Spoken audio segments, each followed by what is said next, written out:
Does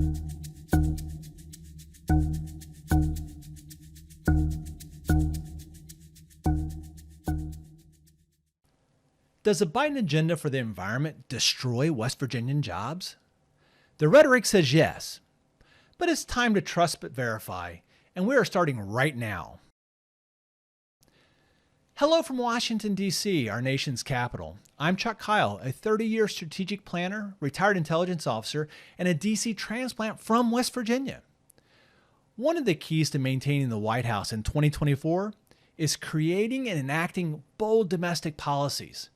According to Professor Lichtman, author of Predicting the Next President, Americans have a high regard for innovation and initiative. Having bold policy increases reelection rates by over 69%. Bold policies favor the incumbency, historically by 83%. So let us talk about the Biden agenda and his latest executive action to tackle the climate crisis. I want to talk about 4 particular items. First, what has been the message? Second, what is the U.S. appetite for coal? Third, how does this affect coal states? And finally, how do we ensure we minimize a negative economic impact? And I'll give you my recommendations at the end. Do you think this is a bold policy? If so, comment below. Well, last week, President Joe Biden enlisted the entire U.S. government to fight against climate change, even telling the Central Intelligence Agency to consider global warming a national security threat. So let's analyze the overall messaging. So what has it been in the past messaging? What's been received? And what has been manipulated? I think it's an important point. In 2008, when the Obama administration started with a 2035 goal, the immediate discussion became that Democrats wanted to eliminate blue-collar coal jobs and bankrupt coal mines. It didn't help that later on, the presidential candidate Hillary Clinton continued this messaging by making the exact same comments. Furthermore, during the Obama administration, Vice President Biden made similar gaffes. And now, over the last 12 years, President Biden has commented that coal miners may need to learn how to code, there's going to be a loss of blue-collar coal jobs, and we're going to bankrupt coal companies. The right will quickly point out, and West Virginians are well aware of this, that during the Obama administration, Vice President Biden stated he supported clean coal for China, but not for the United States. Quote, "No coal companies here in America. Build them, if they're going to build them, over there. Make them clean. We're not supporting clean coal," he said of himself and President Obama. This message was quickly echoed by Fox News, later by upcoming presidential candidate Donald Trump. And then other Republicans who thought that this would be a good message for their platform against the Democrats used it, and they were right. Even the latest executive action, most right-wing media is still leaving the second half of the sentence off. President Biden takes executive actions to tackle the climate crisis at home and abroad, create jobs, and restore scientific integrity across the federal government. They are leaving off everything after climate crisis. The messaging for climate change, global warming, it has been disastrous. It has increasingly sparked an emotional response, not one based on fact nor logic. What is your thought? We'll see your arguments in the comments below. The way that I see it, I see that there are 2 sides. One side believes that the coal state's economic cost is less than, or at least more acceptable than, the price of fossil fuels' long-term effect. The other side, primarily the coal states, believe that the short-term economic impact is more significant than the long-term environmental impact. The terms friends of coal and pro-coal doesn't mean anti-environment.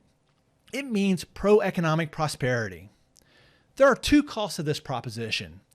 The first is the cost of merely moving from one industry to another, from fossil fuels to renewable energies.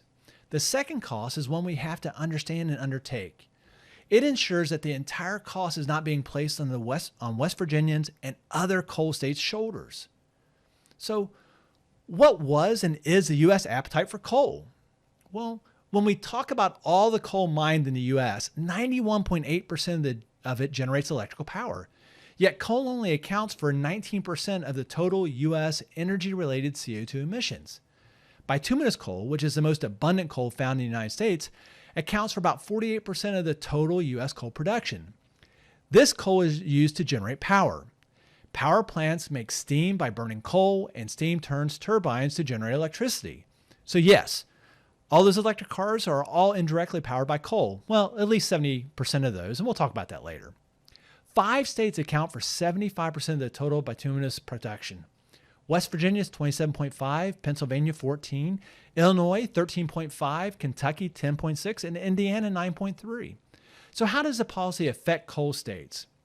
Well, let's talk about West Virginia. It has a high energy employment concentration with 49,540 traditional energy workers statewide. That's 7.1% of the total state employment, which is 3 times higher than the national average. Overall, how do we generate electrical power has stayed constant for about 15 years. Coal and natural gas produce 70% of our electricity.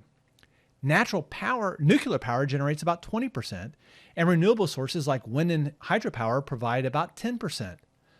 Almost half the nation's coal plants will retire in 2030, with the final retirements by 2050. So how do we prepare for that?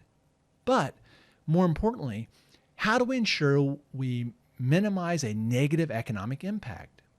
First, we need to change the message.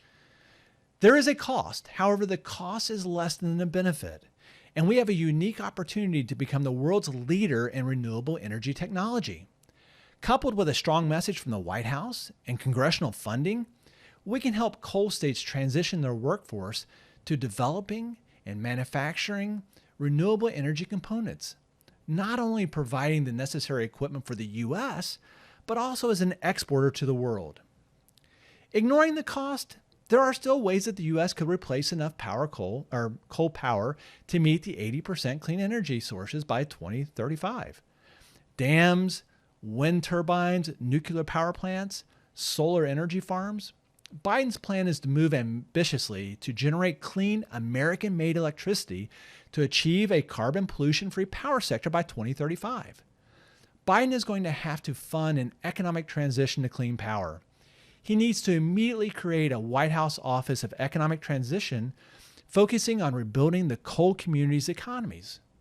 And during the campaign, Biden also promised that his administration would invest in coal and power plant communities and other communities impacted by the climate transformation. On his first day, the president rejoined the Paris Climate Accord. A significant first step is that Senator Joe Manchin, the Democrat from West Virginia, is now leading the Senate Energy and Natural Resources Committee. He has stated, "I intend to hold the administration to this while ensuring that the burden of any acceleration in already changing markets is not unduly placed on these communities that have powered our nation to greatness." Do you think that Senator Manchin will be able to hold the Biden administration to their promises? Comment below. Like I said, Friends of Coal and pro-coal doesn't mean anti-environment. It means pro-economic prosperity. Investing in states and communities as developing states will take us a long way. Economics teaches us that there are winners and losers. We have the opportunity to ensure that losing does not mean that West Virginians bear the complete responsibility for our insatiable appetite for coal for the last century. So, if you like this video and the content, please hit the like button and subscribe.